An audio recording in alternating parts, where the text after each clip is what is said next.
Okay, welcome everybody. This is our first Pan-European Working Group in the new mandate, and I'm very happy to welcome everyone who is here with us in Strasbourg in the European Parliament tonight, and also everyone who is connected online because we have a stream, and also we're recording this session, so thanks for everyone who is watching this maybe later at home. My name is Caroline Pachet. I have the pleasure of guiding you through tonight's debate, and I'm moderating this panel discussion. And before we dive into the topic, I'd like to remind you that we have interpretation available in 3 languages, in German, English, and French. And another technical detail, we have to finish the session sharply at 7 p.m. because our dear interpreters will be leaving, and thanks also for your services. So, as I just saw him arriving, I also personally want to welcome Father Manuel. Thanks for joining us tonight. And of course, thank you to our panel guests. We have MEP Davor Stier here. We have, as a co-host actually, we have MEP Rasa Jukneviciene here. We have Bart Groothuis, as I correctly learned it earlier, here as well, and our co-host Lukas Mandl tonight. And we've come together tonight to commemorate actually a rather tragic event. We've also just heard it in the plenary session from our dear President of the European Parliament, Roberta Metsola. On this day, exactly 2 years ago, the tragic murder of Masha Amini happened, a 22-year-old Iranian woman who allegedly was not wearing a hijab with accordance to the government standards, was arrested, and then under very suspicious circumstances, only a few days later, she died in a hospital. However, her death created so much public outrage that it resulted in a series of protests, and this is also one of the topics that we want to discuss today, as we have our subtitle, Women, Freedom and the Fight for Democracy. You know that last year also the Sakharov Prize was awarded to Masha Amini and her opposition movement, so this is what we're going to talk about tonight. Yes, so I would suggest we dive into the topic, and since we don't have a lot of time, I will ask our co-host MEP Davor Stier for some opening remarks, and then MEP Jukneviciene will continue with you, since I think you need to leave a bit earlier. Yeah, thank you, and thank you all of you for coming for this, I think, important event where we are, in a way, paying tribute not only to Masha Amini, but also all the women that are fighting for freedom and for change in Iran. Some of you, I saw you last year. I was in a different capacity as a member of the Parliamentary Assembly of the Council of Europe, where we also commemorated at that time the first anniversary, unfortunately, of the murder of Masha Amini. These 3 words that we could read today across at least the press in Europe, but I'm sure not only in Europe, and that is women, life, freedom. It's quite already a program, and it's signaling what are the principles, what are the values that not only Masha Amini, but as I said, women in Iran and those who are fighting for freedom in Iran are putting in front of us and asking also for the free world to support. Having said that, I will say that women have been the engine for change so many times in history throughout the world. I was born in Buenos Aires in Argentina in the 70s, and you all remember the mothers who were the ones who were facing at that time the military dictatorship. I remember, unfortunately, the aggression on my country in Croatia in the 90s. And again, women stood up there for not only freedom, but also to face the aggression to stop the war, asking Europe or the world to do so. So this is an extraordinary example that we saw from women in Iran and from those who are not only commemorating but paying a tribute and being inspired by Masha Amini. Having said that, I will just ask, I don't know whether you will continue, and of course I will be more than glad to say a few words afterwards during the debate. Thank you. Thank you so much. And since our MEP Rasa Jukneviciene will have to leave soon, I will dive into the topic by asking your first question, but please feel free also to elaborate generally on the topic. As I mentioned before, last year the European Parliament awarded the Sakharov Prize to Masha Amini and her movement, and you were among the very strong supporters for awarding this prize to her. So this is a very strong signal for the support of the Iranian people, especially for women who I would say form the backbone of the freedom movement. However, we know that 2 years have passed now since her death, and we see that executions in Iran are still happening on a daily basis. In August alone, over 100 prisoners, including 10 women, have been executed, for example. So how, in your opinion, can we move forward from here? Thank you. Thank you very much, first of all, for inviting me to be part of this panel. You know, a very difficult question to answer in a very short term, you know, shortly.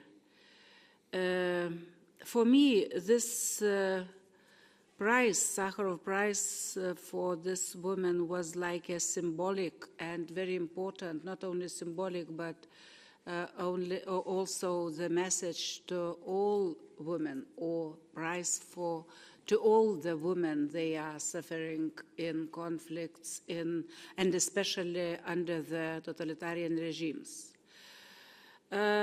Myself, I never been to Iran, but I had opportunity to visit several times Afghanistan. Visiting not only our troops, I mean Lithuanian troops there, but also had opportunity to meet women, many of them. And for me, always will be in front of me the picture of those nice girls going to the schools or out of the schools in the streets of Kabul. I witnessed with the happy faces. And very often I think that today they are not like it was before. I met some women, members of parliament from Afghanistan, and they were telling their stories. So I can imagine also that regimes, they are attacking women's rights, human rights, they are similar. It's not only about religion, it's not about the faith. Look to Russia, look to Belarus, look to other countries. It looks like European background countries, but the essence is the same. Second, what I wanted to say, half of my life I used to live in totalitarian regime. I was born in Lithuania occupied by Soviet Union. And despite that, me, like girl, as a woman, I was not suffering something similar, not at all. But on the other hand, my family story and hundreds of the stories of families of women, they lost their babies, their children somewhere in Siberia or in the woods fighting against occupation and so on. That was very close to my heart, what we had 2 years ago, I mean, when we last year offered this, this prize. And that's why today I just would like, my main message will be about what to do and where we are today, unfortunately, not very much far away from the situation we had 1 year ago. But I will say nothing very new by saying that today Iran, Russia, and other like North Korea, China behind, those countries, authoritarianism countries, totalitarian regimes, they are here, and we democracies, I am not sure if everyone in European Union member states understand that this war is our existential war. Our existential war against totalitarianisms, against dictatorships. It's not only that Ukraine is fighting somewhere, but Ukraine is fighting, yes, for themselves, first of all, but on my understanding is that they are fighting not only for me, for my country, but for Iranian women as well. Because those missiles coming from Iranian regime to Russia and killing people, women in Ukraine is the same puzzle of the situation we have today, and the main struggle, the main, target and how to go out of the situation is to help Ukraine win this war. It's no other way, because it's not only help Ukraine to win, but even more important today for us is not to be afraid of such regimes as Putin-regime, Iranian regime. I feel that in many capitals, in democracies, people and politicians are afraid to do the same as our predecessors did when they defeated Nazism. Today we commemorated Ribbentrop-Molotov Pact, 85 years anniversary. And here what I see today is the same, exactly the same. Iran regime and other regimes, they want to overcome us. So this is my main point, my main thought. I don't want to take much time, but I am encouraging all of us, first of all, saying thank you for those who are not afraid to fight regime, and the same to wish to my colleagues for the new parliament not to be afraid. It's our duty. It's our, we are obliged, our generation is obliged to do this. Otherwise, we will have nice ceremonies again and again for those people who are under those regimes, and nothing will happen. So this is the main tool to defeat. Democracies must prevail, and this is why I am here in front of you. Thank you very much for this very, very strong statement. I will continue with a question for you. In January 2023, if I'm not mistaken, you've been put on the Iranian sanctions list. Congratulations, by the way, amongst other MEPs like Lukas Mandl as well. So I would be interested to hear from you, how did you feel, first of all, when you heard about this news?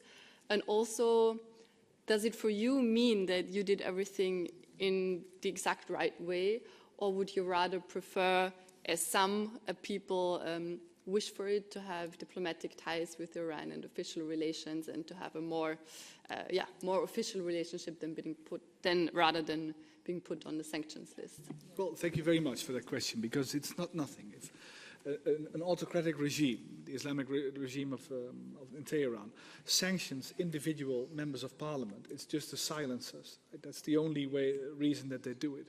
And I'm not touched by, I can't travel to Iran and my Iranian assets are frozen. That's not what I'm worried about. But what I am worried about is that they immediately start crossing new lines to silence us. It's to silence, to democratically silence us here in Parliament. So it's a badge of honor. But about Masha Amini, about resistance, this is nothing what Lukas and I experienced. What she gave the highest sacrifice. And then the question is, what is the meaning of that sacrifice? And I live in The Hague, in the Netherlands. We have the International Criminal Court there, and we once received Slobodan Milosevic there, Radovan Karadzic, and we had them there. But when they came there, and I saw that as a youngster, I imagined that they could never have imagined that their mother country Serbia, would betray them and deliver them to The Hague.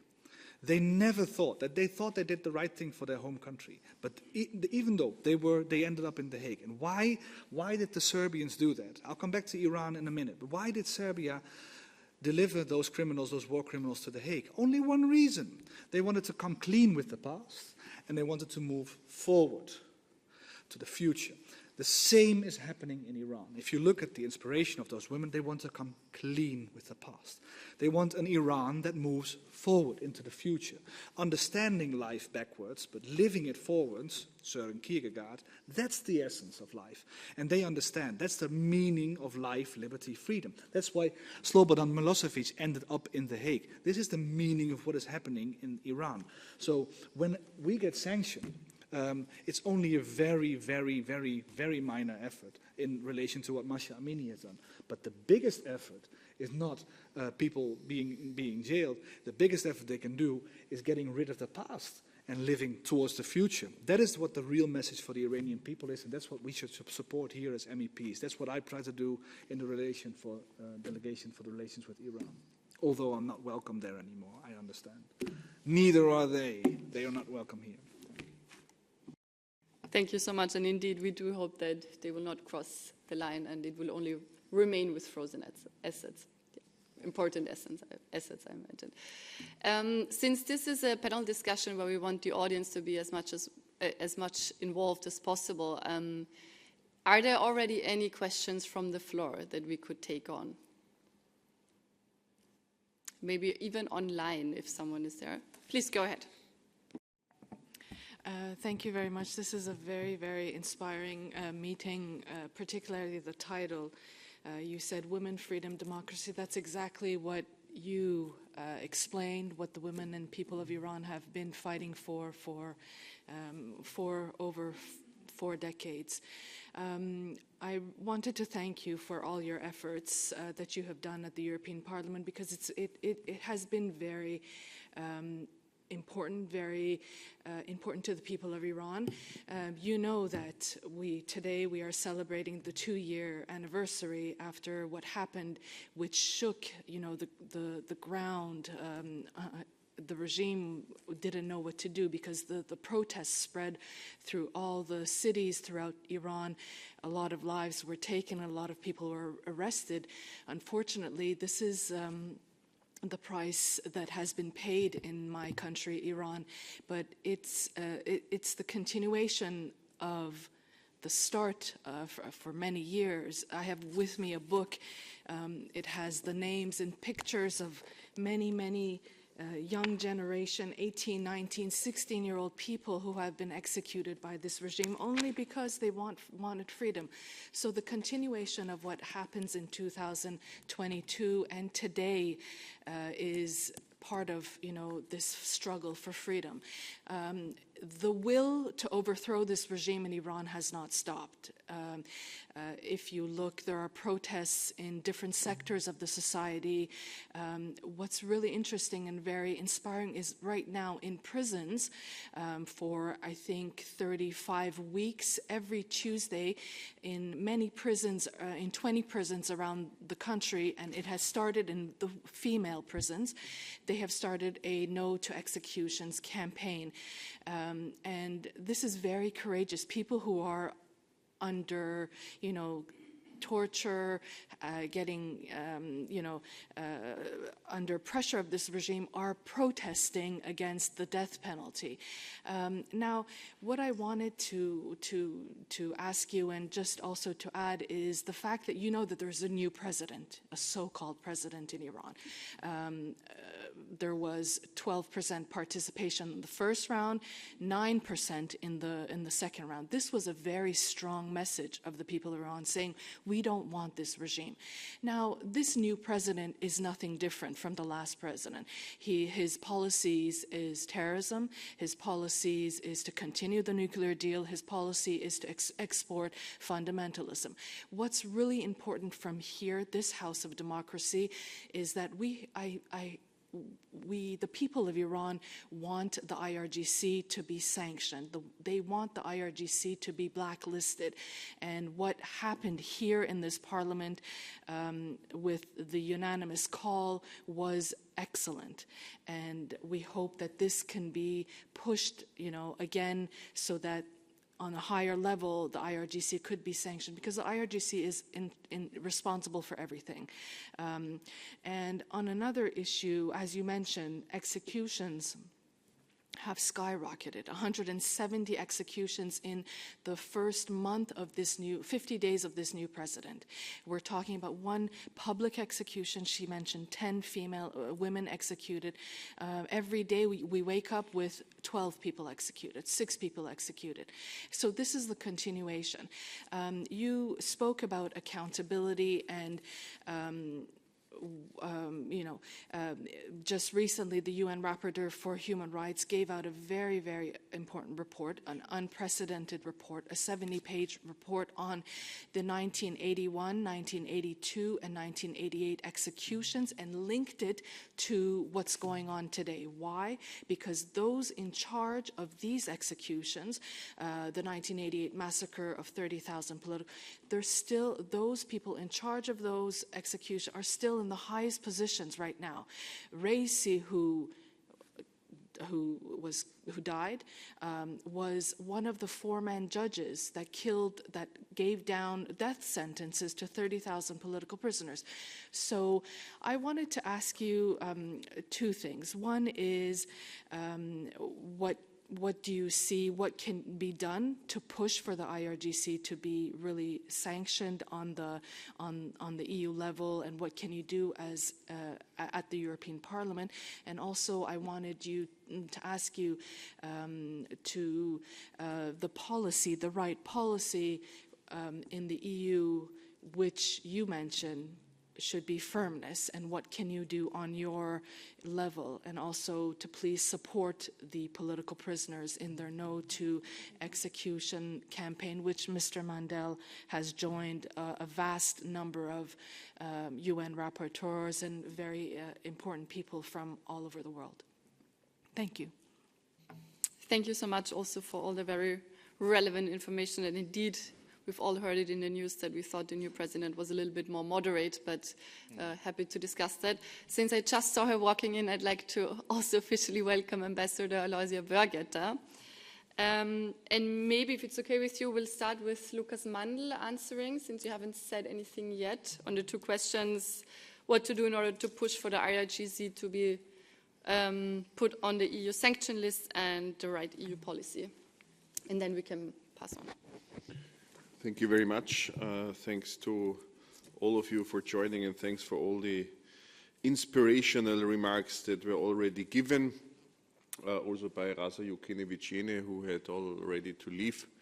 But she drew the attention on something I also want to emphasize, and this is the connection between the existential threat on the military field recently by Putin, Russia, which is of course strongly connected to the Iranian mullah-regime. And this is the first remark I want to make, that we are, and rightly so, in the first place discussing today the threats by the Iranian mullah-regime to the inside, to the own people, but the mullah-regime is also a threat to the outside, to Europe and our planet, I would say. And we have to face this true threat, which is coming from this regime. And even more, we have to thank the people who are so brave as Iranians to fight this regime from the inside or also from the outside. And we know all over Europe, all over the world, there are expatriate Iranians who are doing that, and which we can see for that purpose as our partners when we fight for democracy, rule of law, or let's even say in a broader picture, human dignity and freedom. These are values that would apply universally to each and everybody and should not stop at any border. Secondly, I thank Bart, my dear colleague, for this clear explanation what sanctions mean. They mean to silence us.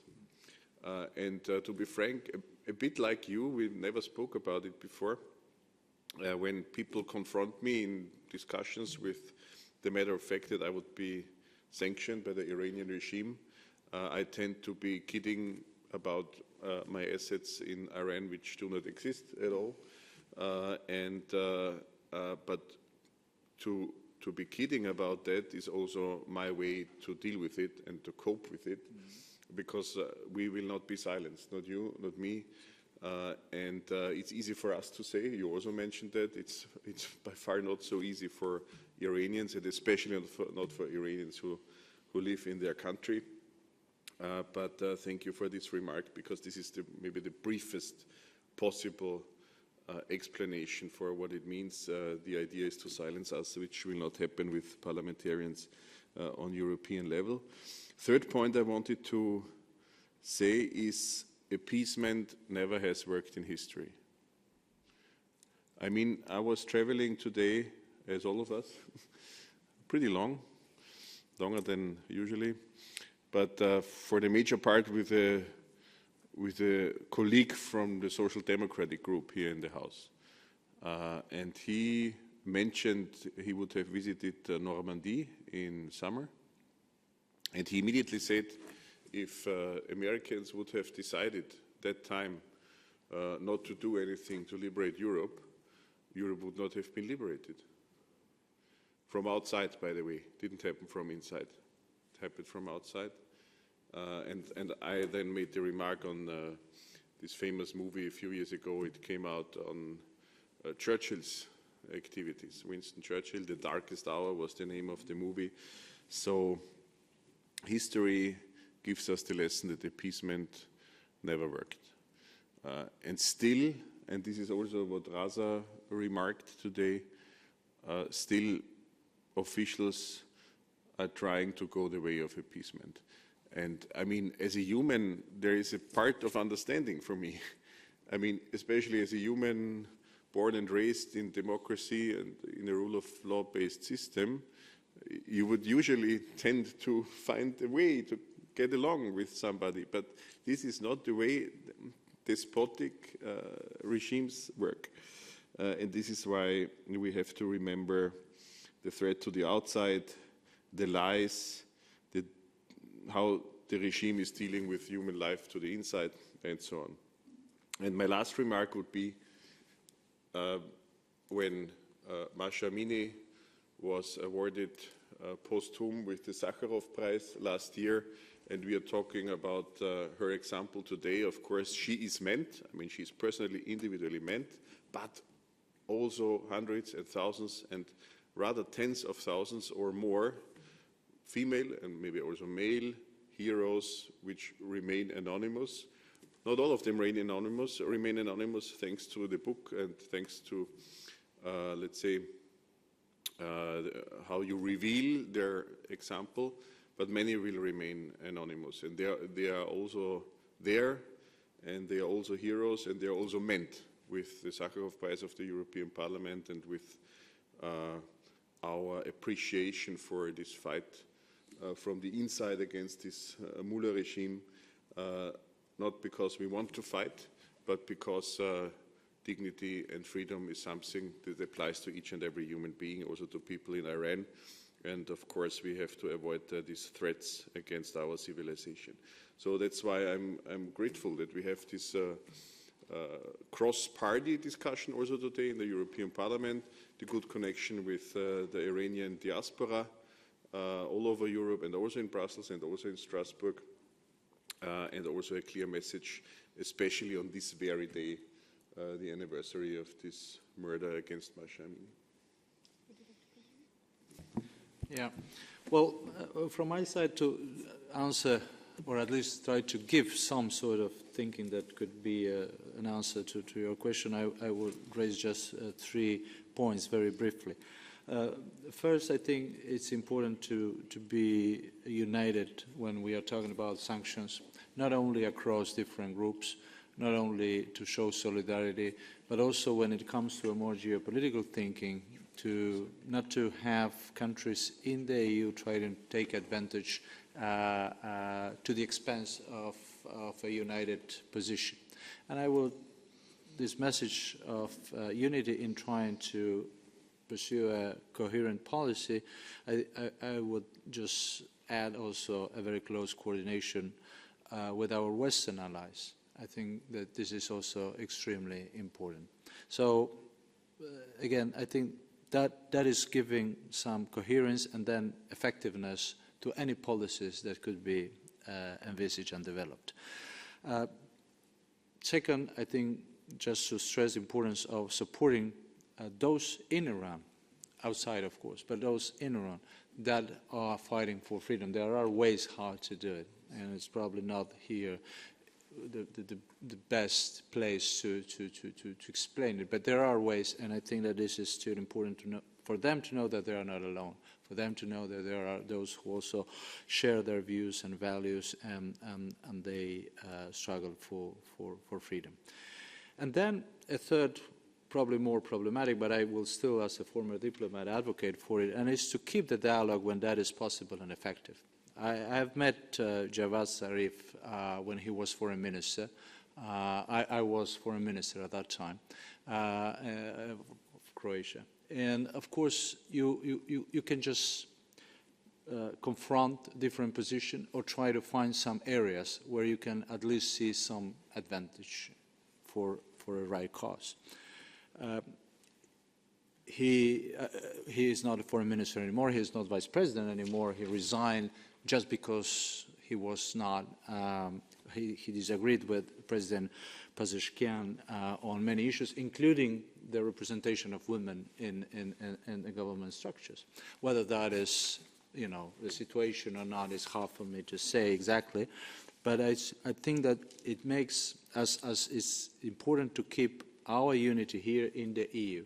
It's also good to see those, even in the government structures, who are a little bit more ready to move, not to be closed for that dialogue, but to use it and try to advance as much as possible a cause for the respect of the dignity of all human persons. So these 3 points are not, of course, an answer to a very broad question, but at least it's trying to bring forward some ideas. Well, on the question how to deal with the IRGC, we can be quite short. Just before the past mandate, I had the pleasure of negotiating the resolution on Iran, the only one that really said something about how to target the regime. And I'm very pleased with that resolution. It says how to sanction it, and there's all sorts of inspiration there. Not just them, but also some judges and institutions, but also the Bait al-Raghbari, it's the people surrounding the Ayatollah. He says something, he gives letters to them, and they execute those human rights violations. Those people are in the resolution of Parliament as well. And now I understand that recently Mr. Borrell, who has been the fond supporter of the Islamic regime and who has praised the Islamic Revolution in 1979 and who has done everything to defend the regime's interest here in Europe and who has done nothing, although he's been grilled and criticized from left to right by every MEP in this House has grilled Josep Borrell on his stance against Iran. Every one of them did that. And now, I don't know by which intervention, but now that Iran has delivered ballistic missiles to the Russian Federation to target innocent citizens in Ukraine, today Borrell finally announced new targeted sanctions. And what did he do?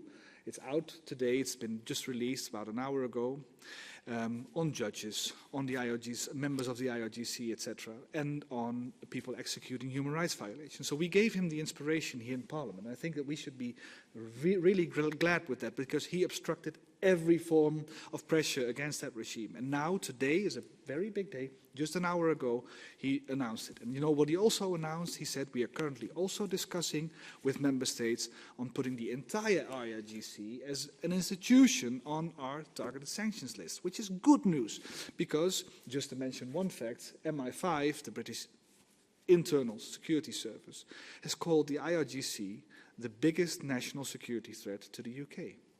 Not the Russians, not the Chinese, but the IRGC. Even last week in the Netherlands, a new execution. They failed, but they used criminal groups, the IRGC, to target dissidents and diaspora in the Netherlands. They are on our soil operating. If not now, then when? Wake up. And the interconnectedness between Iran, China, and Russia, and how they hold each other's hand and how they coordinate, that should be on top of the agenda the next 5 years. not just the missiles, ballistic missiles to Russia, but also Chinese surveillance material being sold to Iran in order for China to extract rare earth materials and especially oil, a 440 billion deal that has been struck. Those are the things that we should really, really care about. And by the way, representatives of those Chinese firms executing the surveillance inside Iran walk the halls of this house. I just saw a couple of people there. They are of the same category. There's no real distinction.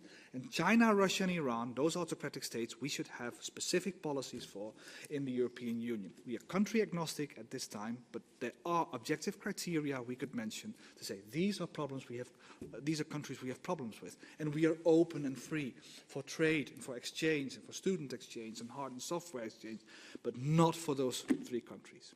That's my 50 cents, dear Caroline. Thank you so much also for flagging the interconnection, which is highly relevant. And indeed, we do hope that Mr. Borrell will deliver on, or if not him, then his successor, Mrs. Kaja Kallas, to deliver on it and put the IRGC on the sanctions list. I saw another question over there, Mrs. Claudia. Thank you so much for giving me the floor. As a human rights lawyer, this is a very wonderful discussion for me also to once again highlight also the gender dimension in this fight for democracy and dignity in these countries. And I would also like to thank you also for the joint forces to once again make a clear statement that women need to get protected in these kind of circumstances. And I think this is something we all need to protect even more in these days. And what we very often see in many countries around the world now is that women get more pressure from the ruling parties than before. And I think this inequality needs also to be tackled. And therefore, I also would like to thank you once again to raising this issue, but also to ask you what kind of measures would you indicate would be good to once again support those women which are oppressed in these countries? Thank you so much. Well, I don't often quote communists because I dislike them very... Oh, that's a mouse. Sorry, I saw one. Did you see it? There was a mouse. I saw it. Oh. I'm not afraid of him, but... Is it true? Are you kidding? Yeah, there was a mouse. I saw something moving. But Mao Zedong, he said, women bear half of heaven. Half of the burden of heaven is on women's shoulders. That's what Mao Zedong says. And he's right.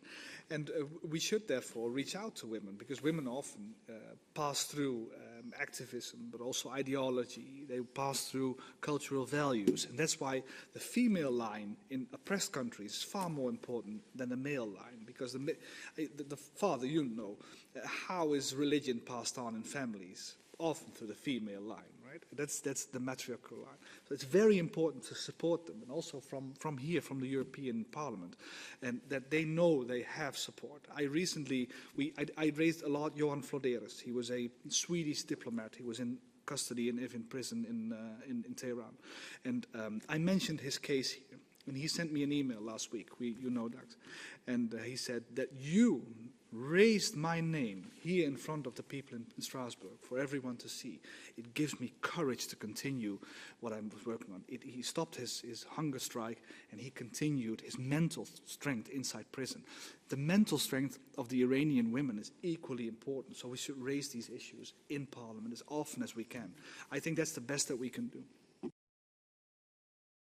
Thank you so much, and indeed thank you also for raising the very urgent need to continue protecting the women on the ground. And I think it was you who's also mentioned that we need to continue supporting the people inside Iran. So maybe you want to elaborate also on the inequality issue that needs to be tackled.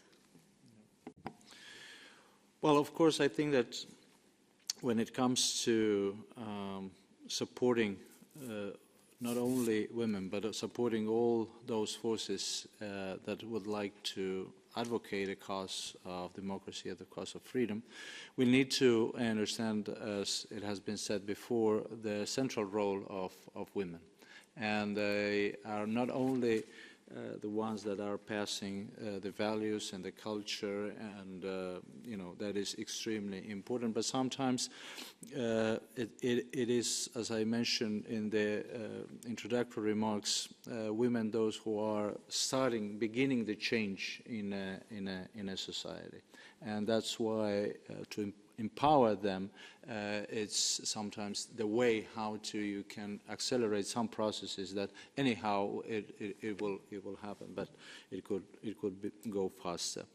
The question, so it's not just about equality. I would say it's a question of the centrality of women in these social processes, and to understand and to value that in the right way. I remember in my previous mandate in the European Parliament many years ago, when I was doing what Lukas is doing right now as coordinator of the EPP in Davor, we had exactly that point for the development programs, to understand that this is a different view, but to understand that every euro that we were investing in empowering women paid more than 5 times the way that you are doing in different other projects, because women had the ability to make fruitful all these investments, because they were taking care not only of themselves,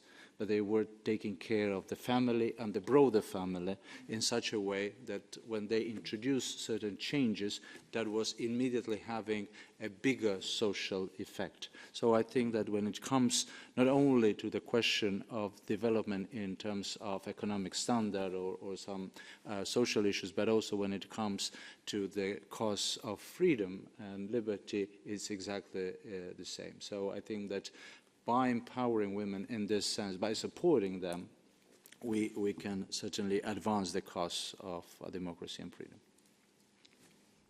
Thank you, and of course we will also take that into account for our work in the development committee now. Lukas Mandl, may I ask you for your remarks and maybe also some concluding words so we can wrap up? Absolutely. I've taken so many notes. I'm really so grateful for everything from the audience and from the panel. I have learned so much during the discussion. So if I would not have co-hosted it, I would have loved to participate, because it's really worth it to dive deep into these issues. And each of you has shared very important extra thoughts, I would say, which will encourage us and motivate us to continue the path, and also to support those who do it on site. Also on this part, and me haven't discussed before, but 1979 was mentioned by you. And I also wanted to say as a final remark, because it just came on my mind, in my home country, Austria, we have a famous journalist on geopolitics. I'm sure our ambassador, Aloysia Wörget, knows him, Kurt Seinitz. And he has been the one geopolitics journalist for decades even. So he has experienced 1979 traveling to Iran also, and so on. And in his newly released book, he decided to make a very clear statement. He said the most defining or decisive moment of our recent history and relevant for world's shape today would have been 1979. The regime change in Iran.